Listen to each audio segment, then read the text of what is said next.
அடக்கம் உடைமை. அடக்கம் அமரருள் உய்க்கும் அடங்காமை ஆரிருள் உய்த்துவிடும். அடக்கம் ஒருவனை உயர்த்தி தேவருள் சேர்க்கும். அடக்கம் இல்லாதிருத்தல் பொல்லாத இருள் போன்ற தீய வாழ்க்கையில் செலுத்திவிடும்.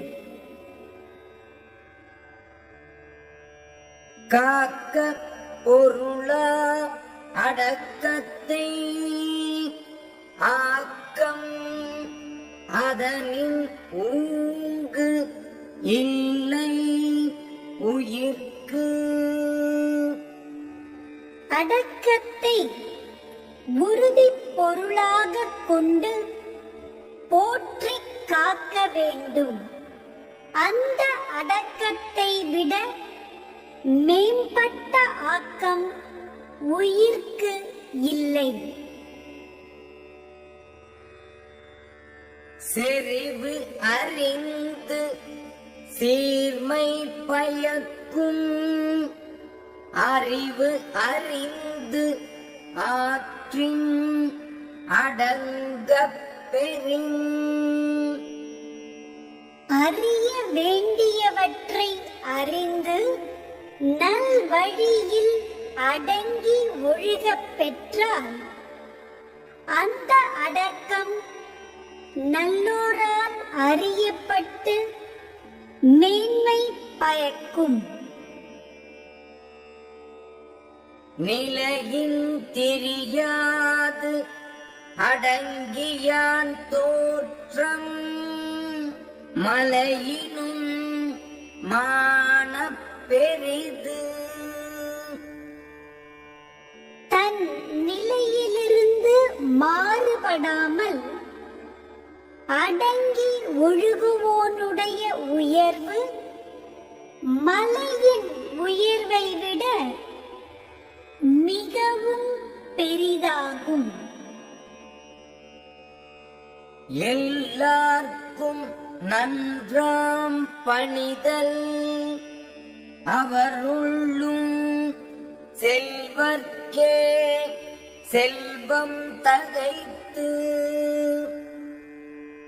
பணிவு உடையவராக ஒழுகுதல் பொதுவாக எல்லாருக்கும் நல்லதாகும். அவர்களுள் சிறப்பாக செல்வர்க்கே மற்றொரு செல்வம் போன்றதாகும். ஒருமையுள் ஆமை போல் ஐந்து அடக்கல் ஆற்றின் எழுமையும் ஏமாப்பு உடைத்து. ஒரு பிறப்பில் ஆமை போல் ஐம்பொறிகளையும் அடக்கியாள வல்லவனானால் அஃது அவனுக்கு பல பிறப்பிலும் காப்பாகும் சிறப்பு உடையது.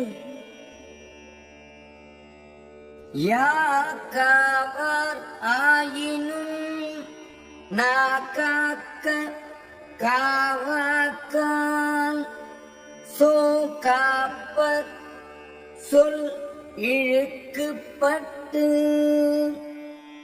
காக்க வேண்டியவற்றுள் எவற்றை காக்காவிட்டாலும் நாவையாவது காக்க வேண்டும். காக்க தவறினால் சொற்குற்றத்தில் அகப்பட்டு துன்புறுவர்.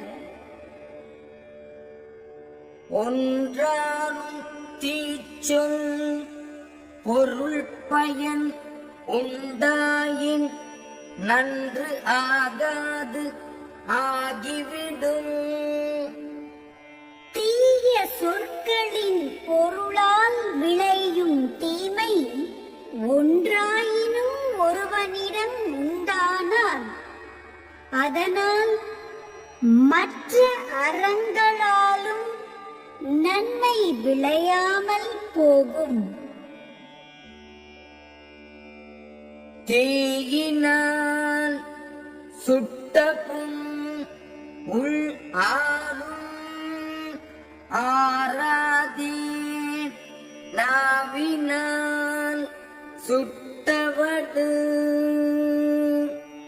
தீயினால் சுட்ட புண் புறத்தே வடு இருந்தாலும் உள்ளே ஆறிவிடும். ஆனால் நாவினால் தீய சொல் கூறிச் சுடும் வடு என்றும் ஆறாது. கதம் காத்து கற்று அடங்கல் ஆற்றுவான் செவ்வி அறம் பார்க்கும் ஆற்றின் நுழைந்து. சினம் தோன்றாமல் காத்து கல்வி கற்று அடக்கமுடையவனாக இருக்க வல்லவனுடைய செவ்வியை அவனுடைய வழியில் சென்று அறம் பார்த்திருக்கும்.